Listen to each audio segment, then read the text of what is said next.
गौतम बुद्ध की प्रेरणादायक कहानी, गुस्से का उत्तर शांति से। गौतम बुद्ध अपने शिष्यों के साथ एक गांव में ठहरे हुए थे। चारों ओर उनके ज्ञान और करुणा की चर्चा थी। दूर दूर से लोग उनके प्रवचनों को सुनने आते थे। लेकिन उसी गांव में एक व्यक्ति था जिसे बुद्ध से गहरी जलन थी। वह मानता था कि बुद्ध लोगों को बेवकूफ बना रहे हैं, उनके विचारों को बदल रहे हैं। एक दिन वह व्यक्ति खुद को रोक नहीं पाया।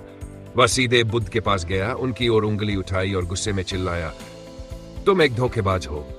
लोग तुम्हें भगवान मानते हैं, लेकिन तुम कुछ नहीं हो। तुम्हारी बातें बेमतलब है। तुम बस भोले लोगों को बेवकूफ बना रहे हो।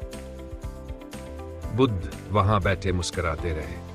उन्होंने कोई प्रतिक्रिया नहीं दी। उनके चेहरे पर वही शांति थी, वही सुकून। यह देखकर वह आदमी और क्रोधित हो गया। उसने फिर कहा, तुम चुप क्यों हो?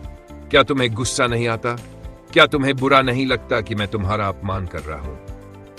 बुद्ध ने धीरे से उसकी ओर देखा। उनकी आंखों में दया थी, करुणा थी। फिर वे बोले, अगर कोई तुम्हें उपहार दे और तुम उसे स्वीकार न करो तो वह उपहार किसका रहेगा? वह व्यक्ति थोड़ा चौंका। उसने सोचा और कहा, अगर मैं उसे स्वीकार न करूं तो वह तो उसी का रहेगा जिसने दिया है।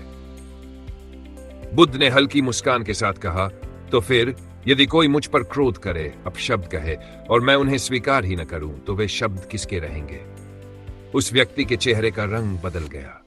उसकी आंखों में एक अजीब सी चमक आ गई।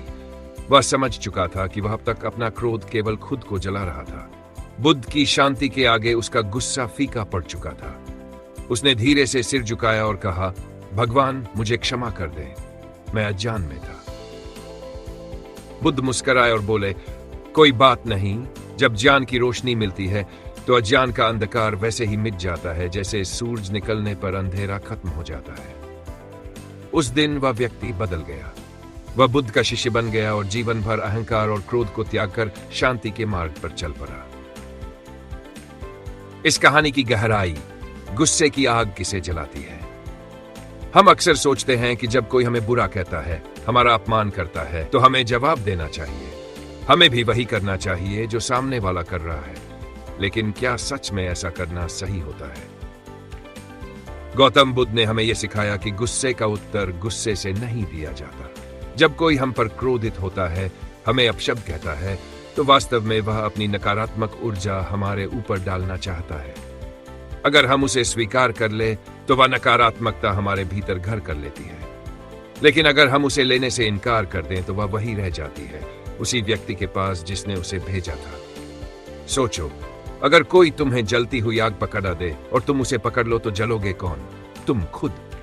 लेकिन अगर तुम उसे पकड़ने से मना कर दो तो वह आग उसी के पास रह जाती है जिसने उसे जलाया था। हम अपने जीवन में कितनी ही बार दूसरों की बातों से दुखी होते हैं। उनके कटु शब्दों को दिल पर ले लेते हैं और फिर उसी आग में जलने लगते हैं। लेकिन क्या यह सही है?